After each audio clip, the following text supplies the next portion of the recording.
Good afternoon, everyone, and thank you for attending our Exceed Solar webinar, which is a portfolio company of Visionstate Corp, ticker symbol VIS on the TSX Venture Exchange. It is my pleasure to introduce you to John Putter, CEO and founder of Visionstate Corp, and co-founder of Exceed Solar, whose technology disrupts building structures.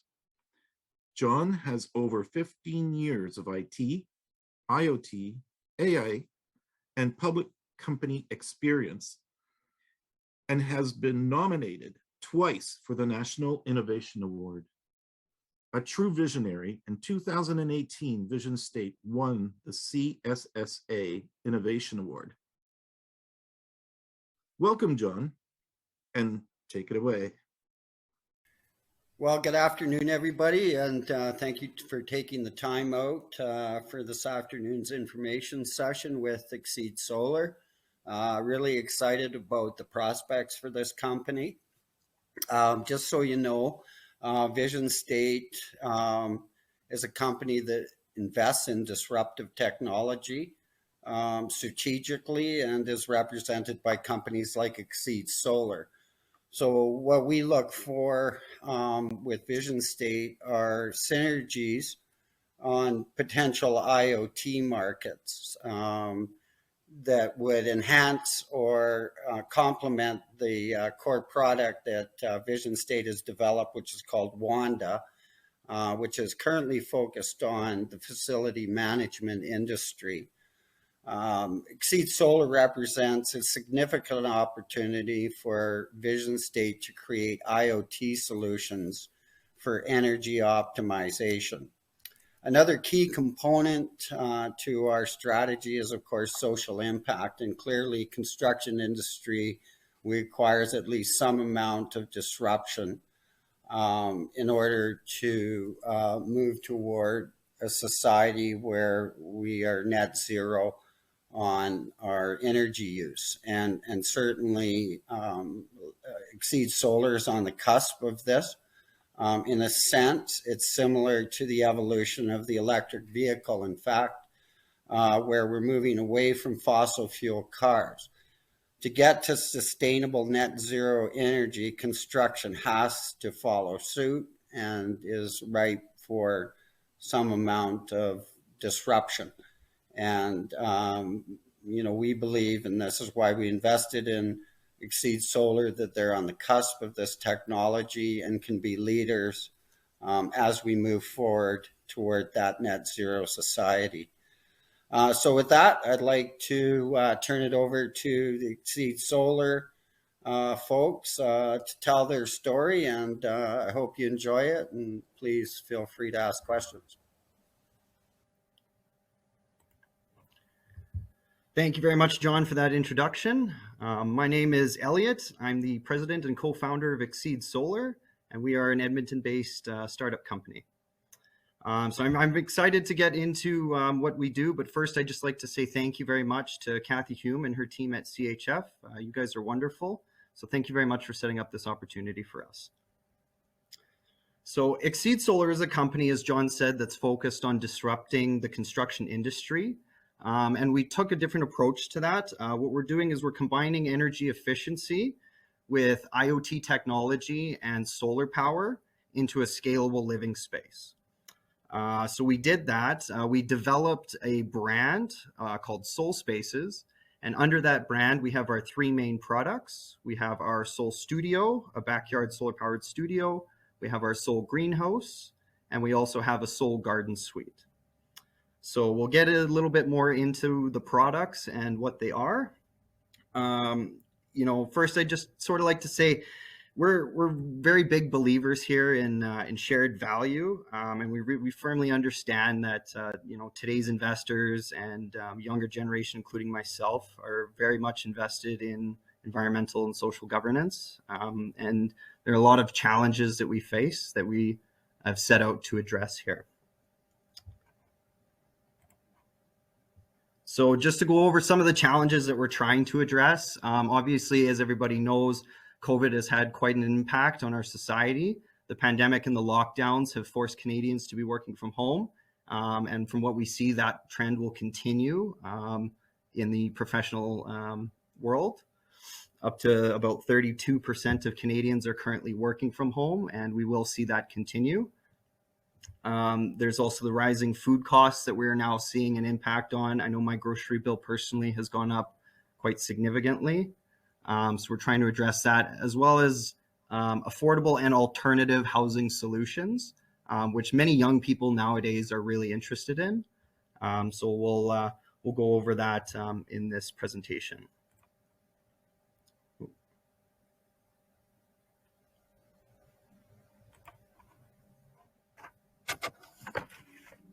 So our approach to designing these soul spaces was to remove the complexity from the client perspective.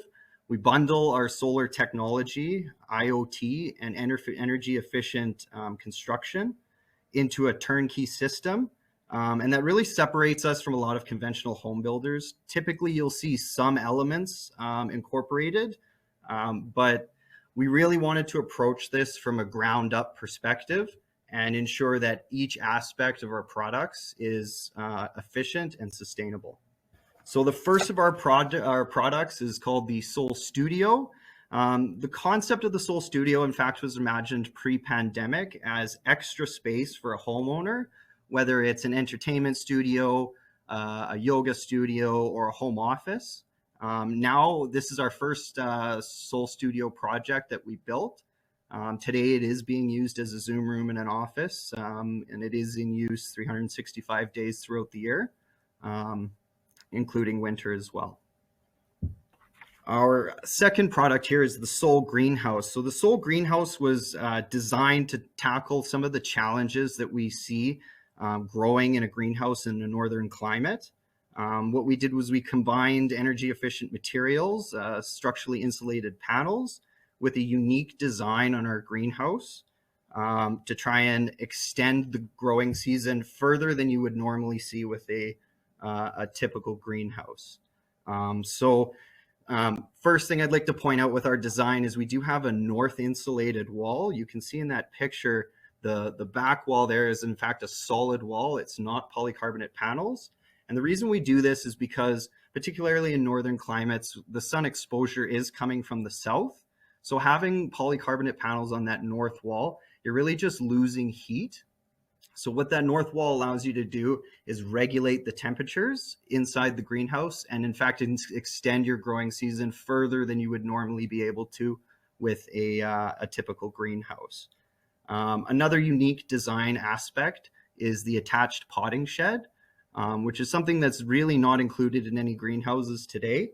I can tell you as personally, as a gardener and grower, my greenhouse is packed. And so it offers that additional space for storage, seeding, and planting. And due to the insulation values of that potting shed, in fact, you could potentially grow year round with some supplemental lighting and heating as well. So our third product that we developed is the Soul Garden Suite. Now, garden suites are a little bit of a newer revelation in home building. They are a form of infill development and alternative housing. So particularly in Edmonton, we are a little bit, in fact, ahead of the curve. There's been a number of changes to the city bylaws to allow more and more garden suites to be built in Edmonton.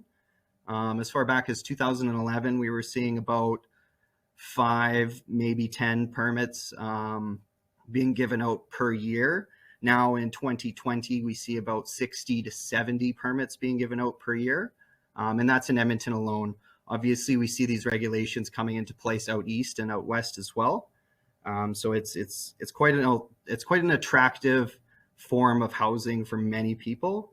Homeowners, whether they're looking for a secondary rental income, what we've seen in particular with seniors housing is the number one issue they have is they do not want to leave their property. They want to age in place. And this offers a solution to that, where the homeowner will move into the garden suite in many cases, and their family, their kids will move into the main house. Garden suites are also gaining quite a bit of popularity with small communities, both rural and urban. We've had quite a few conversations with a number of interested parties, campgrounds, recreational properties. There's quite a few different applications for these. So I'll talk a little bit about what makes these sort of energy efficient in construction. So when we designed these, as I said, we looked at it as a from the ground up perspective. So we look at the entire building, and what we do is it's called an energy analysis. So we look at the heat gain and loss calculations, and we determine exactly where we're losing heat and where we want to retain more heat. So when we do that, we create an envelope that requires less energy to power, and therefore will reduce the burden on your solar power system, for example. Our structures are made from recycled materials. They have very high insulation values. They do not rot or do not create any off-gassing, which you would typically see with a timber stick and frame home construction. In fact, you might even see a reduction in your insulation values after 5, potentially even 10 years. With these structurally insulated panels, they can last up to about 100 years and beyond. They also offer, they're quite easy to put together. They almost fit together like Lego bricks. And a big benefit of that is you have very, very little on-site construction waste. As you can see from the picture here, we had hardly any waste. In fact, no waste from our panels. Overall, it helps lower the entire carbon footprint. So the other half of that equation is the solar power. And as I mentioned, the more efficient your building is, the less solar power and the less financial burden it is to install that solar power is a huge benefit to a homeowner. So for example, if I were a homeowner and I did want to put solar power up, I would approach a solar power company. You would typically give them your electricity bill, and they'll look at the roof line, they'll look at the power that you use, and they'll come up with a package based on that. Now, what they don't necessarily look at is how efficient your home is and where you might want to improve. So in fact, you might want to look at getting new windows, which have a higher insulation value, so you're not leaking that heat. And so your power requirements are significantly less if you're using electric heating, for example. So this was our most recently completed project. We completed a solar powered greenhouse at the University of Alberta.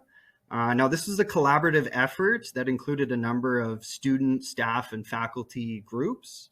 The Faculty of Mechanical Engineering, the Renewable Energy Design Student Group, Energy Management and Sustainable Operations, the University of Alberta Permaculture Group, the Sustain SU Students Union, as well as Exceed Solar.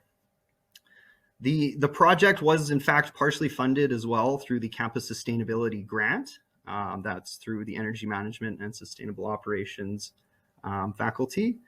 And the idea of the project was to deliver a living lab to campus where students and researchers can test their projects in a real world environment. In consultation with the university, what we found is a lot of students and projects will run their simulations, but they won't have a real world application to test these in. So our goal was to provide them with a space where the students can go in, having already done their simulations, and implement their projects. And we can see the real world applications and how that might fit better into our greenhouse. We already have 2 projects underway inside the greenhouse. We have an air source heat pump where we'll look at potentially heating the greenhouse year round. And we also have a permaculture aquaponics setup that will be going inside the potting shed. So I'd like to introduce Dr. Carlos Lange. Dr. Lange is an associate professor of the Mechanical Engineering Department at the University of Alberta. And he was a very big help for the students in putting together their projects. And he put together a little video for us, kind of going over the impact of the project from the university. So we'll go ahead and take a look at that. Hi, my name is Carlos Lange. I'm professor of mechanical engineering at the Faculty of Engineering, and I'm one of the main advisors for the Renewable Energy Design Student Group, which is the group that, working together, with several other faculties, other student groups, such as the permaculture student group and the student union, and with a company, Exceed Solar, the local Edmonton company Exceed Solar, basically formed the glue that created this project and made the solar greenhouse unit on the campus of the University of Alberta a reality. The solar-powered greenhouse uses the regular energy of the sun during the day, in sunny days, to heat up the interior and provide heat to the plants and sun as a regular solar greenhouse. But by being also solar powered at the same time, it will be able to better control its temperature during the cooling off of the year, like we have now, and towards the winter, so that it can provide and maintain a certain range of temperatures even when the sun is not shining or the temperatures outside are freezing up. And the idea is to extend the amount of time during the year that this greenhouse can be used to produce food locally in an Edmonton type of climate. The opposite also can happen in the summer, when the temperature can become too hot for certain types of plants. By using a solar-powered air source heat pump, the greenhouse will be able to also cool off an excess heat that may happen in certain conditions, or maybe some afternoons in a very hot summer day. And with that, the solar-powered greenhouse will be able to provide an environment for plants that stretches the limits of normal greenhouses in an extreme environment such as our northern capital city. In addition to its regular function as a greenhouse, the solar-powered greenhouse will serve as a test bed and laboratory for our students to practice and put into practice the new concepts that will help us achieve sustainable urban environment where we optimally use the energy we have available by saving energy and preserving through insulation and proper management of energy, and using renewable sources such as the sun for powering when we actually need to add heat or remove heat from inside a living environment. The sensors and the continuous observation of the operation of this greenhouse will teach our students how, in real-world scenarios or in much larger facilities, the energies we have available of the sun, of the wind, and also the conservation measures that we can make so we don't lose the heat we have, or we achieve a better balance in an interior, how those can be used in order to help us waste less energy and depend less on additional energy for our living environment. Thank you, Dr. Carlos Lange. I see somebody here posted just a question. I'm just going to take a little bit of time to answer that. The contributions from Exceed Solar and Visionstate in the development of these structures, what we did was we went out and we worked with engineers and architects to develop our own designs for these products. And then we took these to the University of Alberta and we worked with their engineers to develop a heat loss analysis. And so what that allowed us to do was to look at these structures and determine where we could make improvements to the actual structure. We completed the construction for the unit, as well as the solar panel and solar system design. So just to talk a little bit about our team, our core team has come directly to Exceed Solar from working in the affordable housing sector all across Alberta. Our team has completed multiple projects all across Alberta. So we really know how to navigate these challenges. We know how to build efficiently and make these products accessible and affordable. At the end of the day, we're humanitarians, we're volunteers, and we're really advocates of these solutions. I know my generation in particular faces a lot of these challenges, particularly with housing. So it's a very personal issue that we're trying to address here. for all of us. Just to talk a little bit about our project pipeline and what we do have going on. I mentioned there was quite a bit of interest in small home communities. So we do have 2 projects we're working on. There's a community development in Northern Alberta, as well as a larger development out in British Columbia. There's also a number of local initiatives we're working on, backyard garden suites and rental age-in-place solutions, as well as some recreational properties and campgrounds. So thank you very much for joining our presentation. We do have a little bit of time to get into some Q&As, so we will get into that right away here. Presentation, that was very good. And yeah, to further expand on the question and answer that was posed, you know, at the end of the day, Exceed owns its proprietary technology. Where Visionsstate's going to start getting involved is on the energy optimization using IoT sensors.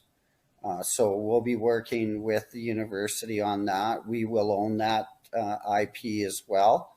The good thing about this project is it's a practical application where, you know, the students and the faculty can test new technology in a real world environment. And I think that's the sort of key driver behind the greenhouse project.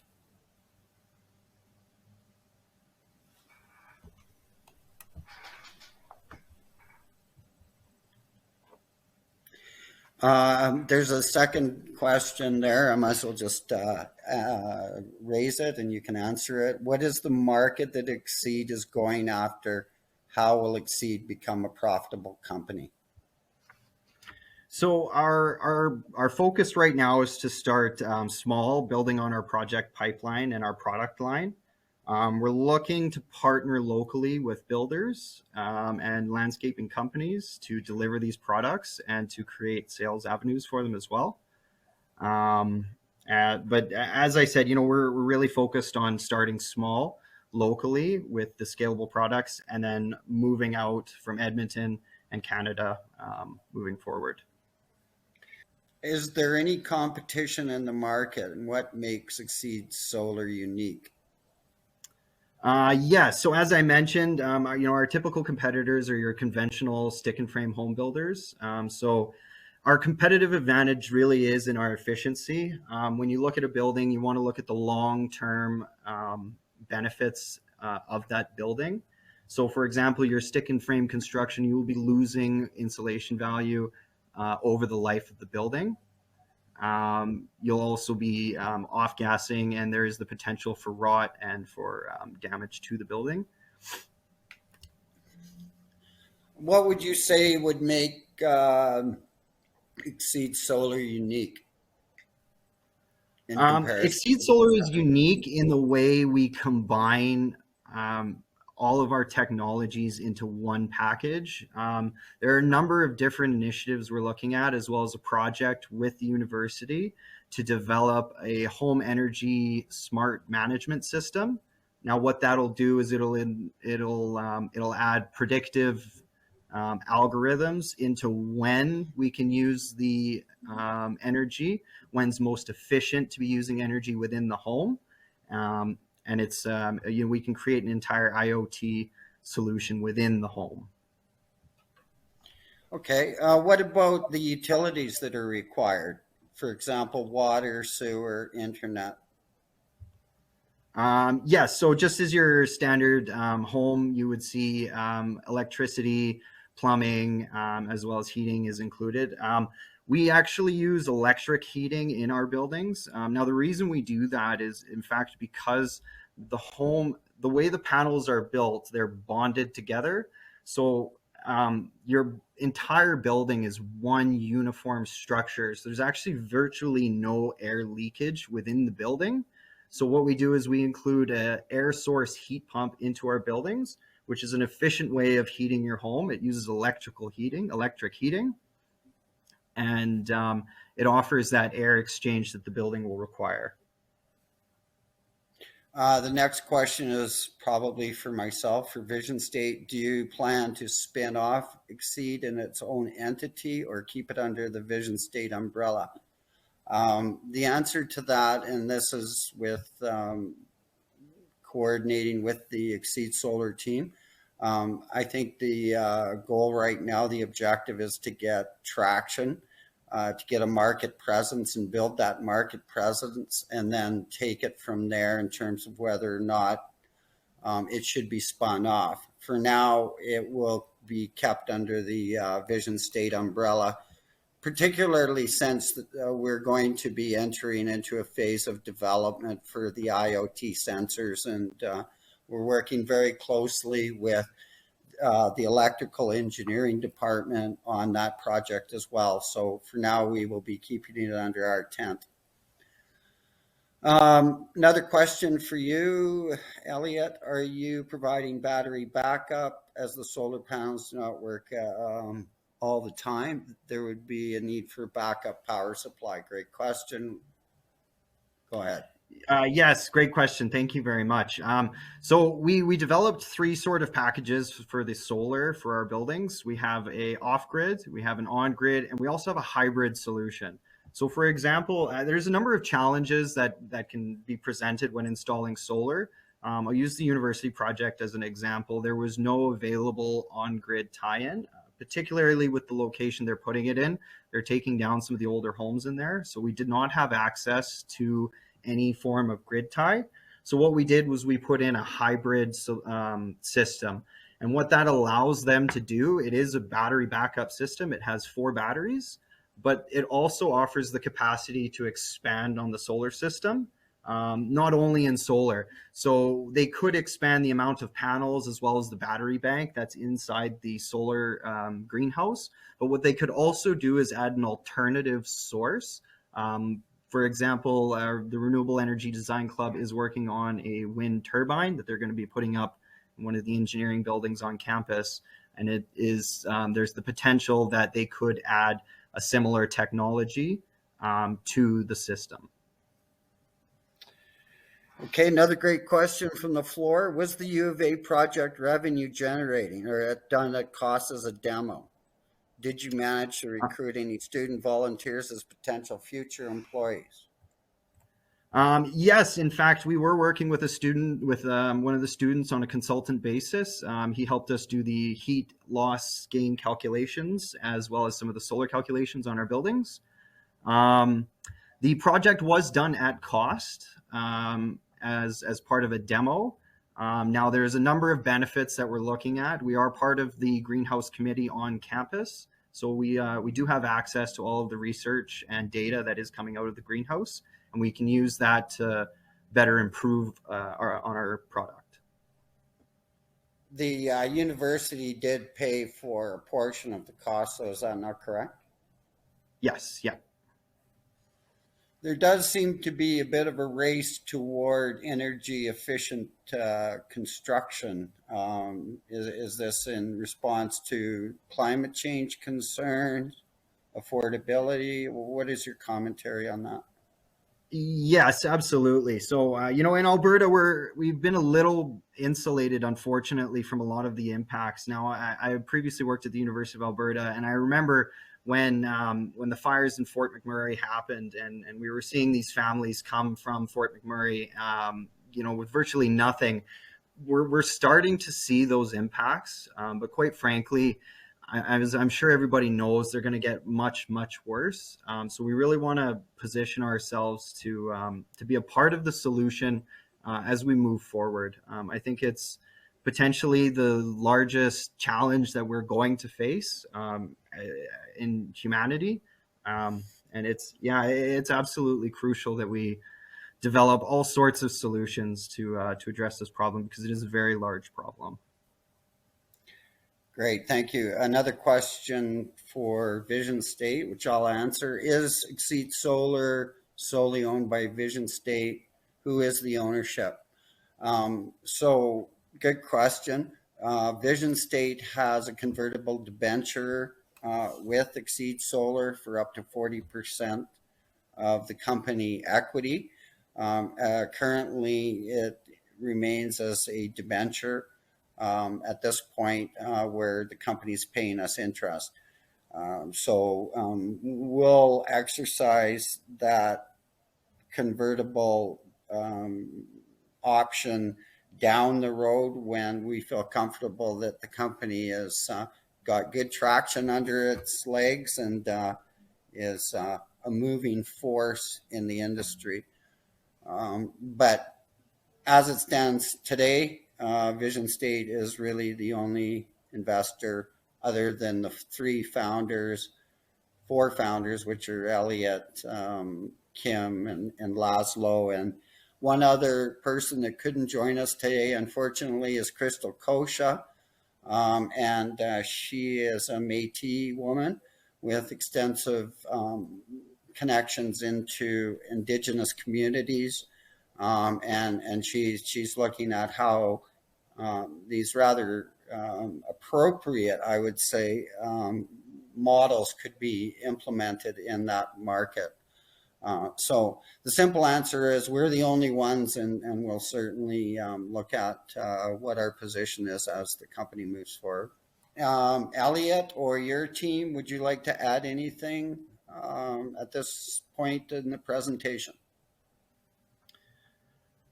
I think we'd